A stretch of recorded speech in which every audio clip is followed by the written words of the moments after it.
continuing into the last few weeks of this quarter. I think there's 5 classes. Well, we're going to have next month on the 24th of August, we are going to be on the tail end of our marriage seminar with John and Carla Moore. And we'll have a combined Bible class that morning, the 24th, and John will preach in the Sunday morning worship hour. So I think this means we have about 4 classes left, and we're getting down to, I think I said one week when I was up here that there are like 70 topics that we had originally for the Christian expectation class. And so we're going to have to be selective, and hopefully we selected some among all that the Lord has for us as Christians to do that will be a broad encouragement. Today, as you can see, we're talking about encouragement. And what I want us to think about with all of these is, and here's a tendency, I think it happens in all of us. When we have these various subjects that come, it's easy for us, by the way, we're talking, the same thing will happen in the sermon this morning, we're talking about marriage. And it's easy for us to listen as individuals who are wanting others in marriage, our spouse, or wanting the rest of the congregation in a situation like this to get the information that we're sharing. You know what? So love God and love one another. We want to make sure that others love us like they should.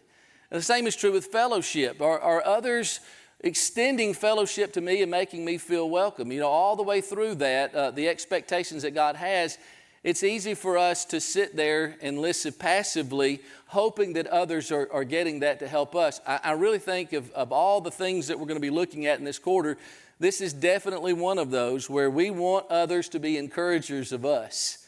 But I want us to hopefully, and I hope we've arranged the class so that we can see areas where we can be encouragers. But discouragement comes. Discouragement happens, and it comes from a lot of different areas. I think about, I'm a big football fan, about a guy who literally made a grammatical error one given week. His name was Bill Grammatica, and Bill was a rookie kicker in the NFL, and he was having a great season. He was even having a better season than his older brother Martine, who was an all-pro, and everything was going great until one sunny December day when he nailed a field goal that proved to be very important to the game. And he was so excited and so exuberant, he jumped up and he landed awkwardly on one foot and he tore his right ACL. The ticker report said that he will be forever entrenched as the kicker who blew out his knee celebrating a field goal. Now, the thing about that is place kickers don't get much contact. Of all people that shouldn't get hurt on a football field, you would think it would be the place kicker, and he did it to himself. Never was the same after that. It's a reminder to us that discouragement can come from a lot of different areas. Where does discouragement come from? What causes us to experience discouragement? Us. Now here, I want you to be autobiographical. Think about what discourages you. Okay. Sometimes it comes from self-doubt. Yeah. Sometimes we feel self-doubt that's not warranted. Sometimes it's the direct result of something that we've done. You've blown it in some area, and as the result of that, you've felt the impact of that, and the fallout, the consequences discouraged you. Self-doubt. What else? Miller?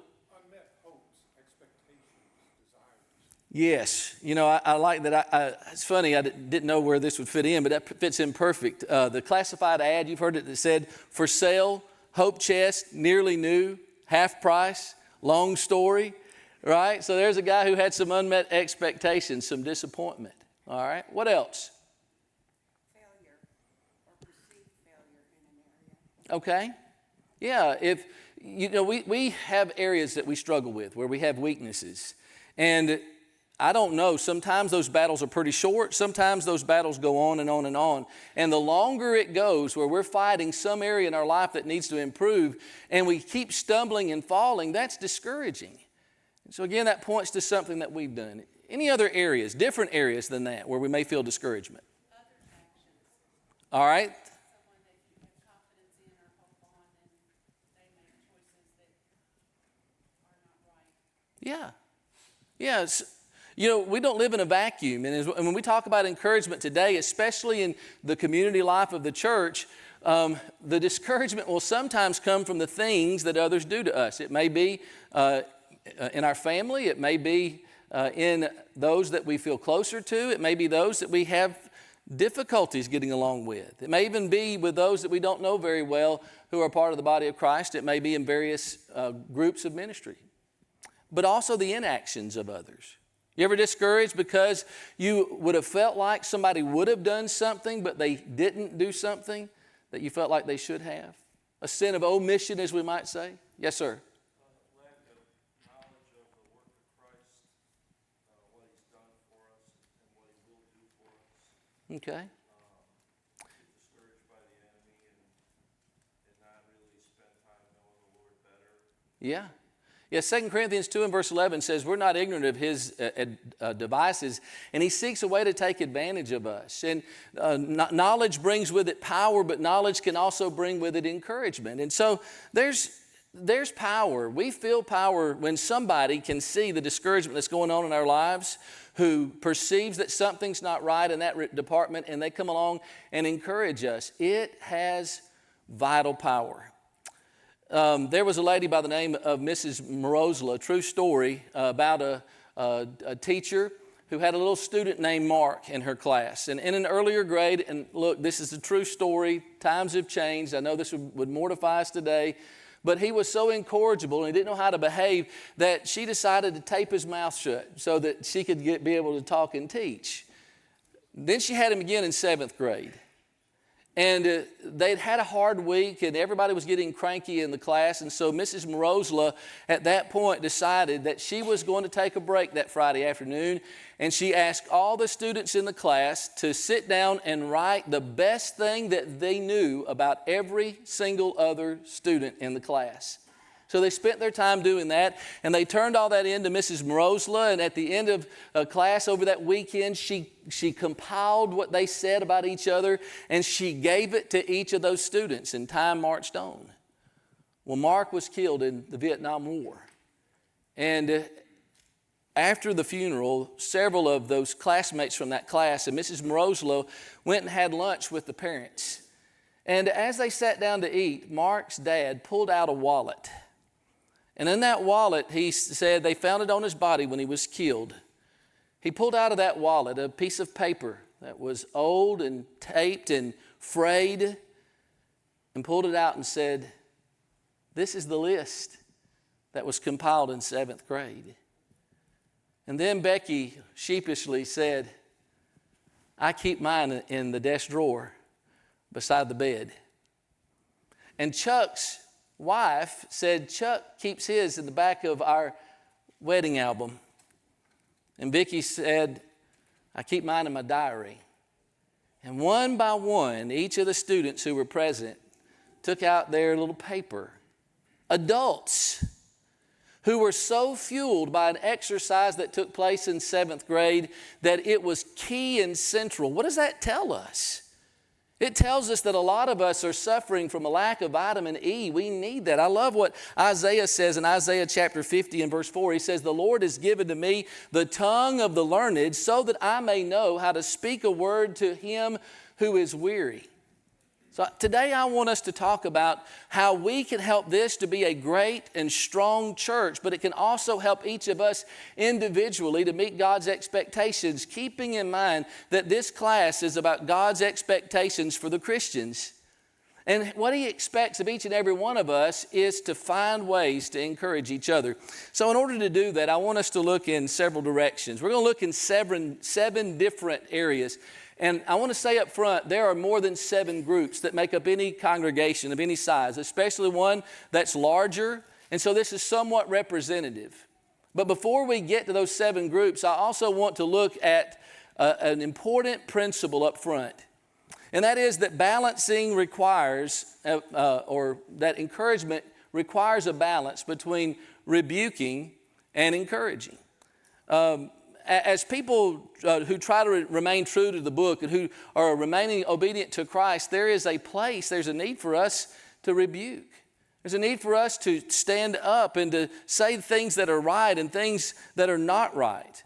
And I think that people sometimes look at Paul as an excellent example in this area of balancing rebuke and encouragement. What do you think about with the Apostle Paul when you think about rebuking? Anything come to mind?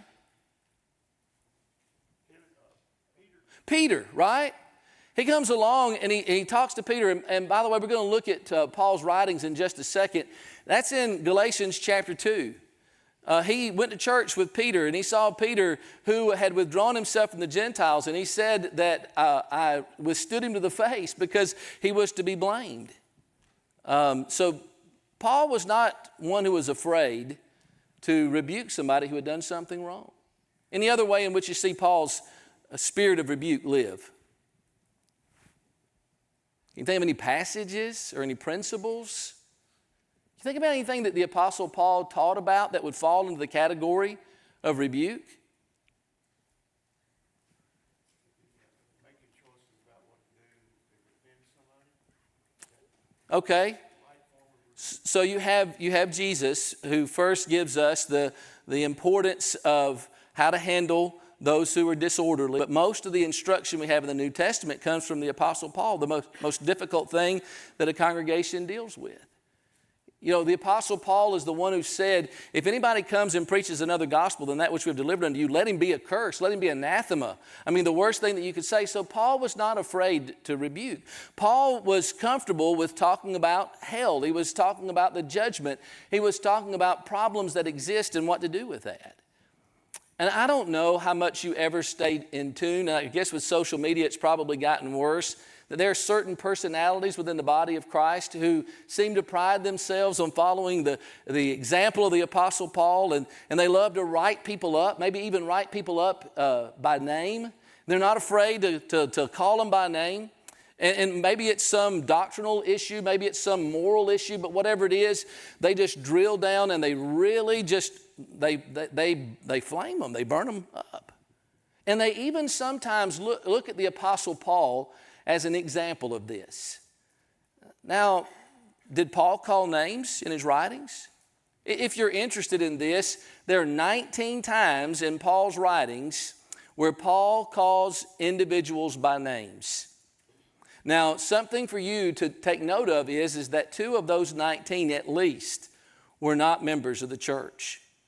And many of those that he calls by name are those that he also comes along and he says something good about as well.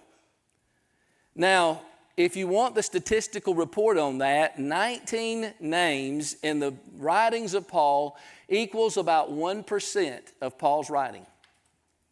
There are times where we need to call an individual by name, but if we ever get there, it should be obvious to those who hear it that we're saying it with sadness and that we're not taking glee and delight in that. If you've ever come across somebody who's just quick to call somebody by name, it looks like sometimes they enjoy doing that. But here's another statistic that maybe you do or don't know. Did you know that 5% of Paul's writing and 5% of the verses, Paul calls somebody by name in the spirit or the tone of encouragement or building up? Now, what does that tell us? That I need to be at least 5 to 1 in my encouragement versus my condemning, right? Now, we're probably, most of us, are not so caught up in the brotherhood politics that we're out there calling people by name. How does that apply to us in the local church? There are times where we need, in the right spirit, to call one another out. Galatians chapter 6 and verse 1, brethren, even if any one of you are overtaken in a trespass, restore such a one. How? In a spirit of, depending on your version, meekness, gentleness, considering yourself, lest you also be tempted. And so there's a place for us. And so often what we do, because we don't want to cause a wave, we don't want to cause a ripple, we talked about that in verbal offenses with the tongue. It's not right for us to gossip and to talk about somebody. It is proper for us to go to them and to confront them and to call it by name. Yep. So I used to say, be sure, verify but make sure that it's even necessary to do it. Maybe even if it's true, but maybe we shouldn't say it. Maybe it's something that we can just let pass. But are we actively trying to follow Paul's example and find 5 times more opportunities to encourage people by name than we rebuke them? I think it's going to help us as we think about the areas, the categories that are to be looked at today. Yes, we need to talk about hell and the judgment. We need to talk about commitment and sacrifice. But we also need to use that tongue to encourage with the subjects that God's given us to encourage: love and grace and heaven. And so this congregation needs to be filled with Christians like Paul who knew how to encourage others. So before we go in that direction, if you think about specific demographics of Cumberland Trace or any congregation that need encouragement, who would you put in that list? Who are some folks that are high need in the encouragement category? The elderly, the elders, the divorced, new Christians, young parents. Absolutely. It's a hard job. The youth, the sick. Yeah, the preachers don't mind that either, for sure. Yeah.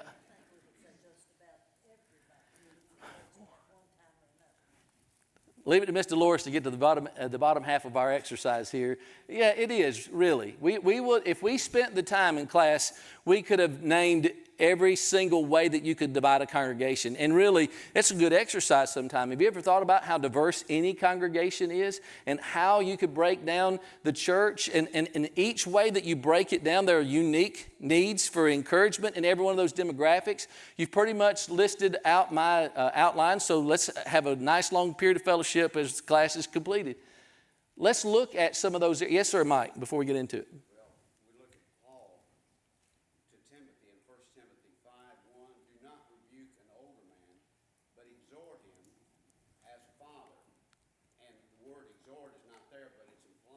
Mm-hmm. The younger men as brothers, the older women as mothers, the younger as sisters with all purity. That pretty well covers everybody. Yeah, so the Apostle Paul breaks the church into 4 groups: older women, older men, younger men. And so that pretty much takes care of the congregation. But what I want you to think about is are the individual needs of encouragement that each one of those groups have. As Miller said, young parents have a different set of challenges that require a unique encouragement than folks in other situations. And we're not going to be able to be exhaustive. I'm not going to be able to deal with all that you have there, but I want us to think about ways that we can encourage those different groups. So I want to start with the young. We need to encourage the young. And we want to remind ourselves of what Jesus told his disciples in Matthew chapter 18, verse 1 through verse 4. At that time, the disciples came to Jesus and said, "Who's the greatest in the kingdom of heaven?" And he called a little child to himself, and he set him before them and said, "Truly I say to you, unless you're converted and become like children, you will not enter the kingdom of heaven. Whoever then humbles himself as this child, he is the greatest in the kingdom of heaven." We know this. A church without a sizable amount of young people has grim prospects for its future. And so it is a blessing for us to have the challenge of encouraging a large number of young people. And it does mean that we need to find ways to encourage them and interact with them. And I can't be exhaustive, so I just want to point out a few areas. The first way that we can encourage our young people is by providing a vital and viable Bible school program. And I know we all have opinions on that, but let me share with you what I believe that's involved in that. One of the things that we can do to encourage our young people through our Bible school program is to make sure that we properly train our teachers, that we give them the resources, but we also give them the training. H.G. Adams said, "A teacher affects eternity. He can never tell where his influence stops."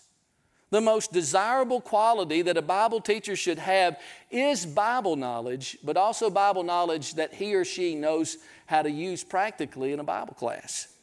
Someone said, "Insight into human action surely is a treasure, but knowledge of the Holy Book rewards beyond all measure.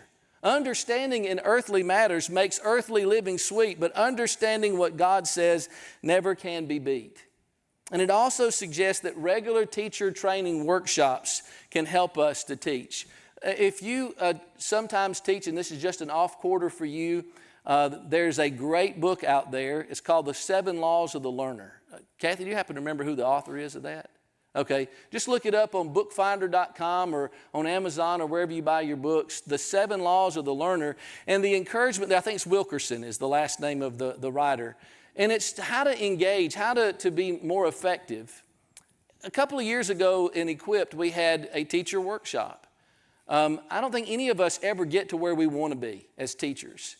And so if we invest in encouraging and training those who sit in the classroom, it helps them to give our young people the encouragement that they need there. But also it means having a right attitude and building a right environment in the Bible classroom. If we're enthusiastic about our material, it's amazing how that happens with the student, that they also feel that way. Few things pour water on the candle of learning like an unconcerned or an intimidating or an unenthusiastic or an unprepared teacher. And so we need to encourage our teachers, help them so that they can have the right attitudes, and then encourage our young people. So how can we accomplish that? I know that there are some teachers who like to stay in the classroom for 20 or 30 years. But it would be great if we built our Bible class teacher corps to such a degree that those who have been in a classroom for years can have a quarter off so that they can be a student and not just always be in teaching mode. We've done a great job of this in the last few years, and I appreciate Greg, and that's his area in the vision group, of having teacher appreciation banquets. The ability to reward them for sitting in the classroom, to acknowledge them, and to have the elders to encourage them. Man, that just fans the flame of enthusiasm for those who are teaching our precious young people the Word of God that will help them as they go forward. A right environment is important, and we've done a lot of that in our new facility here. Teacher control and organization. To the home and the Bible school program should work together.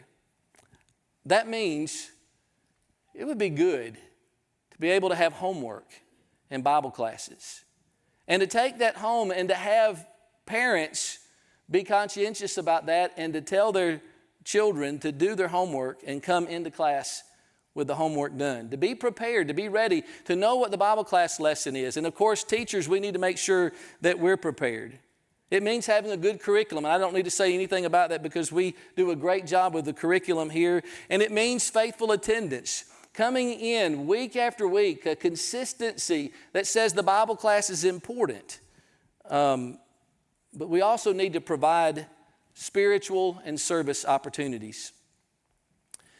There's a great place for fun and games. But how do we know if we're out of balance? How do we know if maybe there's more of an emphasis within our youth on entertainment than there is on the spiritual and the service?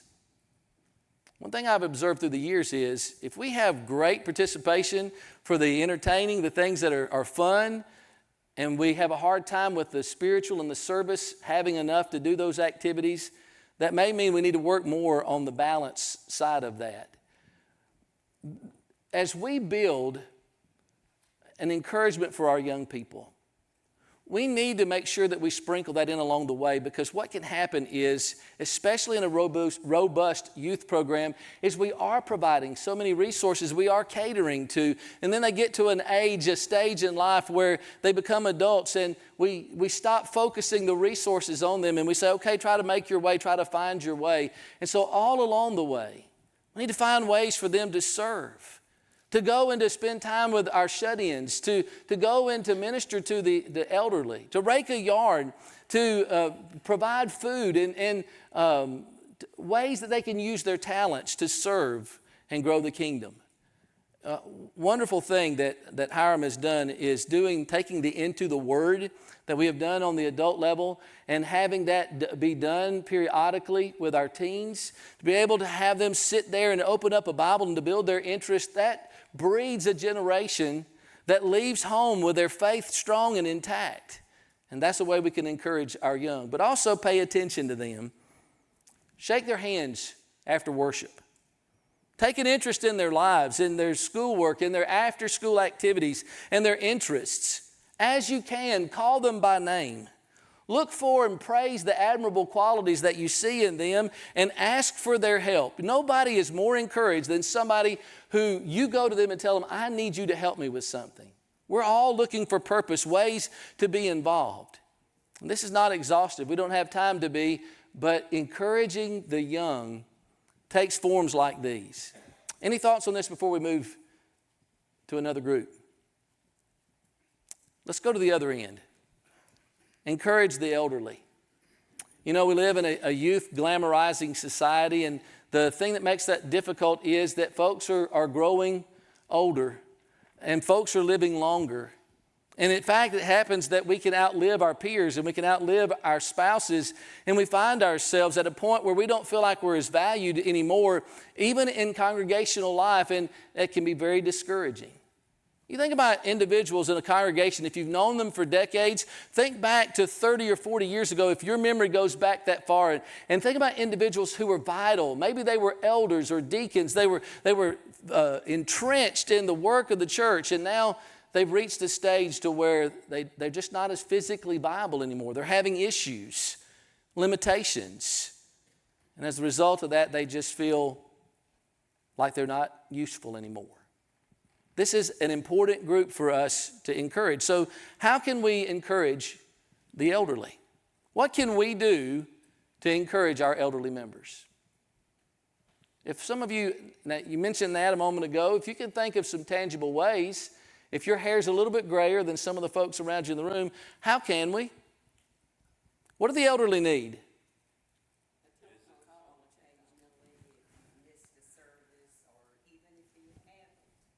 Just that encouragement. A lot of times there's no communications till Wednesday night or Sunday night and Sunday. And there's a void there, just to say hello. You don't have to have a long conversation. That's extremely valuable. I heard the same thing up here. Is that what you said? Just call and check on them. Call and check on them. And the point was, it doesn't take very much. And it fills the void between Sunday and Wednesday. Here's the thing, when you're in a younger demographic, there's a whole lot more going on, right? If you have children at home, there are all their activities and all that's occurring there. Maybe you're still in the workforce, and so you've got the 9 to 5, which is never 9 to 5, and it's more to that. And you're so wrapped up in that, you forget that there are those whose schedules have slowed down and who may be struggling with more loneliness. Call them. Visit them. Doesn't have to be long. What else? Send cards. And especially when we think about the generational divide. We're at a place, aren't we, where card writing is getting to be a forgotten art because we can do a lot of things electronically, but folks above a certain age have spent a lot more of their life non-electronically. And even if they have adapted to that technology, that's something that resonates with them. Yes? I think let's don't overlook the power of touch. The power of touch. Shake a hand on the back. Yes. Because I think that a lot of times elderly think that they were going to pick up something to touch them. That's silly. Yeah. Everybody needs a hug every now and then. Everybody needs that pat on the back. Yep. I've seen a lot of heads nod of some of you youthful folks whose youthfulness has been around for a long, long time. Yeah, thank you. That's good. All right, so you've hit a lot of what I wanted to say. Visit them. You outlive folks who are important in your life. How many elderly Christians are sitting alone in nursing homes and assisted living apartments or in residences who have not much more than their memories? We don't need to forget them. A 30-minute visit and a bouquet of flowers will live with them a long, long time. It's such a small investment for so great a return for them and for you. Volunteer to help them. Talked to someone here recently. Eyesight is failing for her, and she can't do what she could do before. That probably represents a pretty sizable demographic here. Health begins to grow feeble. And yes, by the way, we do have folks who, services that can bring groceries into our home, who can bring our medicine to our home. And that's valuable. And there are going to be many situations where that can take place. But what if, even though that service exists, that we say, hey, I'd be happy to do that for you? Even though they don't need it on that level because services provide that, what kind of impression would that make on them? Maybe they're not able to drive around. They're not as mobile as they wish that they would be. Younger Christians can do a lot to help them. Not only the grocery store, but doctor's visits, or go to see siblings, or to go to see friends if they live locally. Human nature does not want to ask for help. Take the initiative. And I don't know, maybe you can help me with this.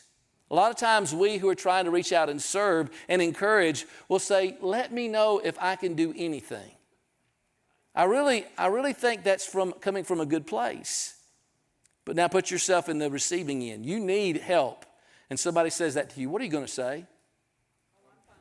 I've got it. I'm good. So how can we transform that? How can we change that? Ask them specific questions without being invasive about something that they need, and then say, can I do the specific thing for you? Value them.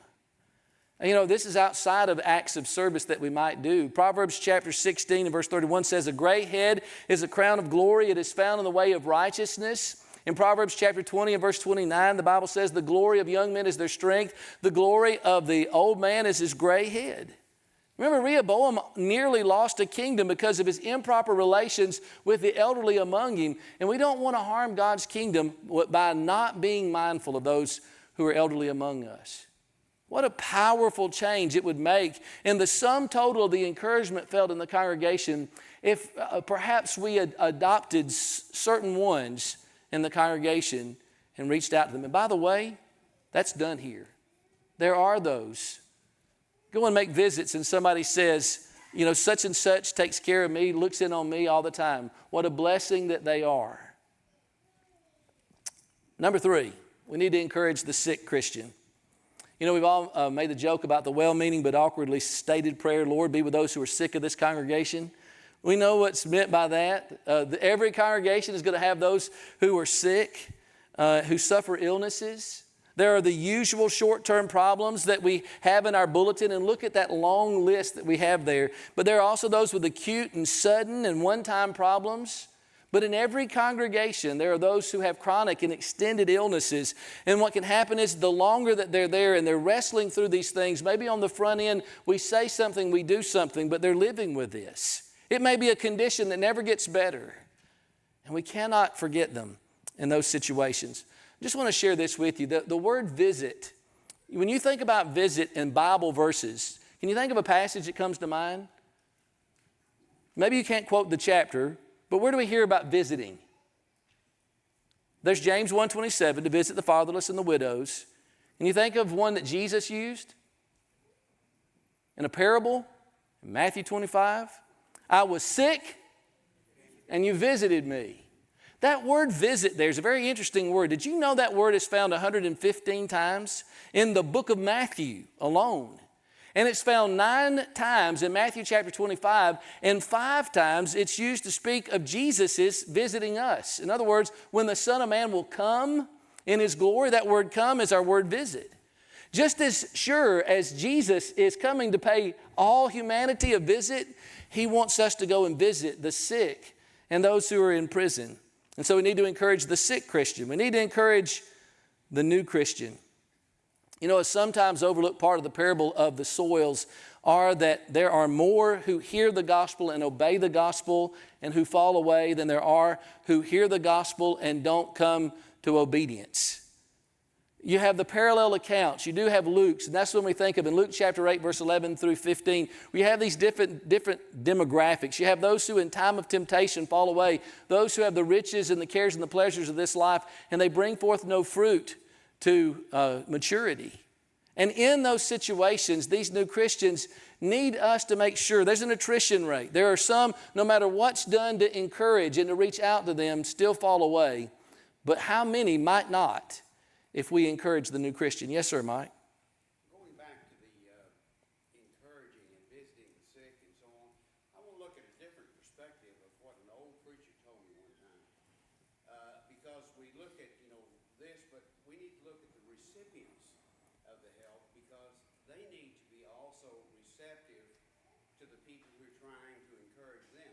Yeah. I went one time years ago. I went to this elderly preacher asked me if I'd fill in for him, so I went, and it was a small congregation composed mainly of widows, and I knew that they didn't have a lot of money, and I had a very good job at the post office, so I made a big deal with them when they tried to pay me and said, no, I don't want this or like that. Well, the next Sunday, of course, they hit him up with that, and they were very offended because I did that. And then he came and told me on that, and he said, and he gave me, let me give you a good piece of advice. And the advice is for those who want to come and give us help on that, and we, through pride or whatever, don't want to, he said, never take away from anybody the joy of giving. That's right. That's right. And we really want to press that when we're on the giving end of that. It can be a lot harder on the receiving end. A lot of times that's pride. A lot of times it's a concern for the giving party and feeling like that they can't really afford to do that. That's good. And in all of these areas, there is an implied response, and that is when others are reaching out to encourage you to receive that and appreciate that. Good point. How can we encourage the new Christian? What do they need?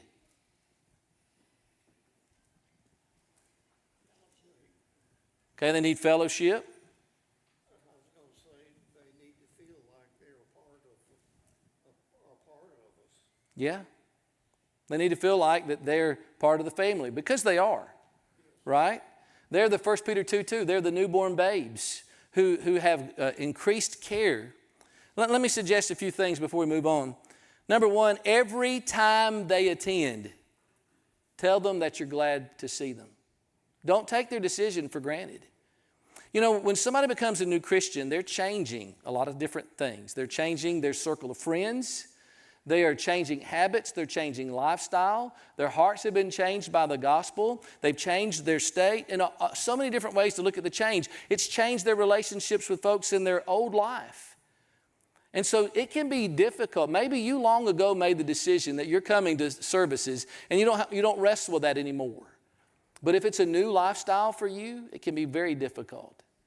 Not in some way that's canned and that seems formulaic, but genuinely let them know how much you appreciate them every time they come.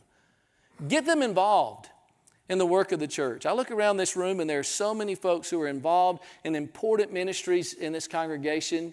Whatever it is that you do, why not find some way to get them to help? Now, here's the thing up front. If you've been doing something for 10, 15, 20 years, yes, you know how to do it better, more efficiently, more quickly, with less headaches. But think about the training for the next generation. Think about the growing and maturing that you're doing by allowing them to help you go slower in the thing that you do. Number 3, invite them with other Christian families into your home. Number 4, get to know their interests, their hobbies, and even their challenges. The better we know each other, the better we can help them. Encourage the new Christian. I didn't realize I had that. All right, there we go. That's it. Those are the 4 tips right there. Number next, encourage the new member. And we've said this in other classes before, but it's hard to start over somewhere else. I look around this room and we've had so many folks. I don't know how much of it was the pandemic. Bowling Green is a growing place, a lot of job opportunities, but there are a lot of folks in this room who have been with us for only 2, 3, 4 years. And a lot of that same number that I'm talking about were extremely involved, relied upon in the congregation that they came to us from. And they were active and involved in specific ministries and ways. Here's what happens, no matter who you are. This happens to preachers and their wives when they are hired to go somewhere and they go to that new congregation. They've done X and they come into a place and that's already being covered. And anybody that's coming in is looking for a way to use the gifts and the talents that they have been given. We need to remind ourselves. I don't know if you've ever had that situation. Some of you maybe have grown up in the county. You went to the same school all the way through. But if you've ever had to make a change of any kind and go into a new environment where you weren't there at the foundation at the bottom, it's tough to find your way in. We need to make sure that we're sensitive to that and encourage new members. The best way I can relate that is I remember the second subdivision that Kathy and I moved into in Virginia. Loved the neighborhood. It was pretty, a lot of big old established trees. But nobody even acknowledged, nobody came and saw us. It took months for us to meet our neighbors, and in almost every case it was us reaching out to them. First subdivision we lived in Colorado. By the way, I use subdivision language because I'm so thankful I don't live in a subdivision now. We have great neighbors and we've met them, but there's a dynamic there. Within the first 3 days, we had met every one of our near neighbors. The difference that it makes. The house we liked better, that house in Virginia. And it was more private and more rural, but the difference that's made in the people. You see, when we think about the hospitality that we need to have as the congregation of folks who are already here, when new members come in, we need to encourage them, reach out to them, and get to know them and realize that we're the home team. And so we need to reach out and help them. It's the golden rule. It's Matthew chapter 7 and verse 12.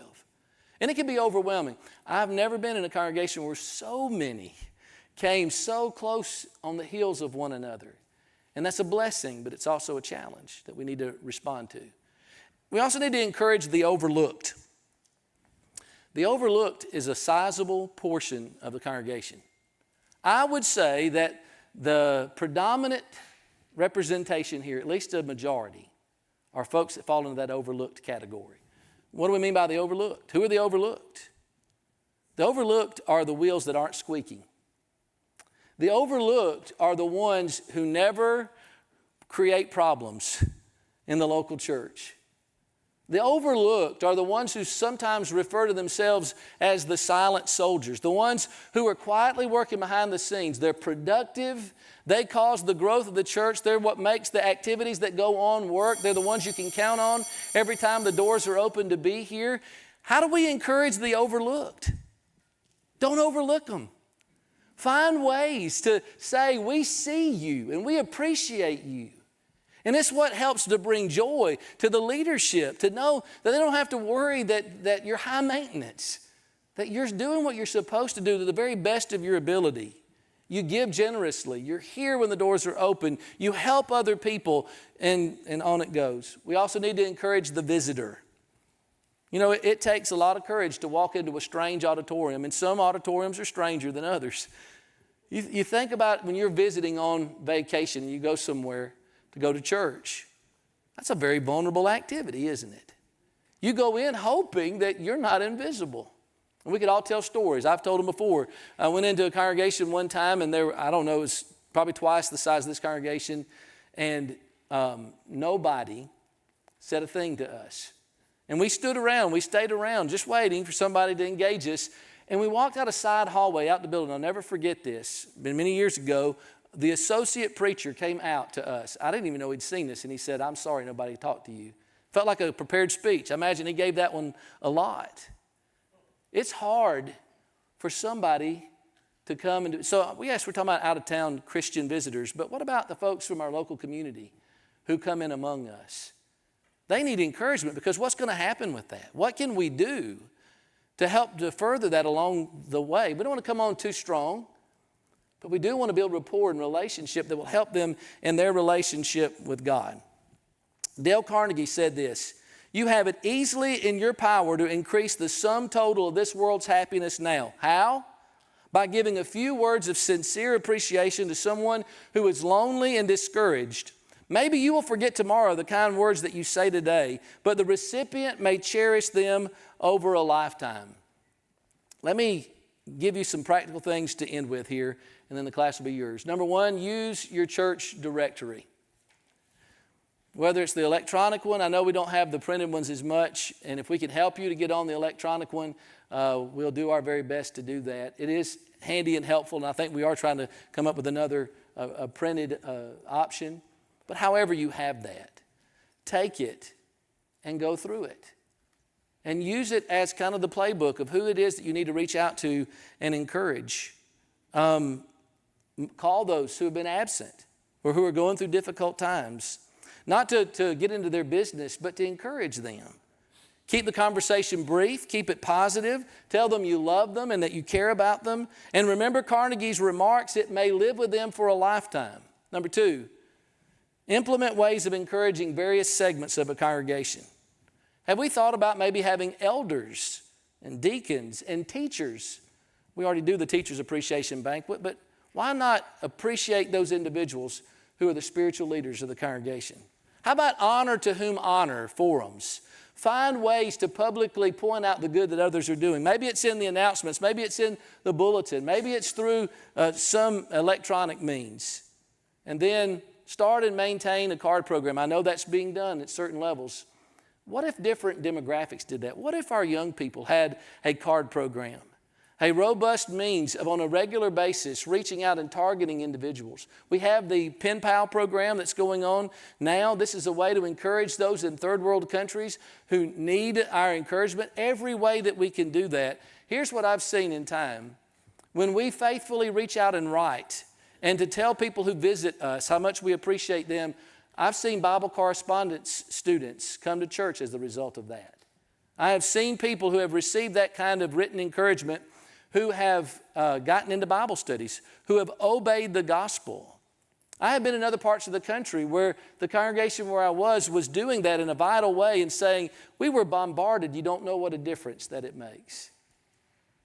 Encouragement is something that all of us are capable of doing. You don't have to be a 5-talent person to do it. A 1-talent person can do that.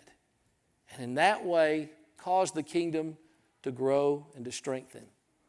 It's God's expectation for us as a church, and it's His expectation for us as individual Christians. I haven't heard the second bell. I'm done. Thank you very much for your attention.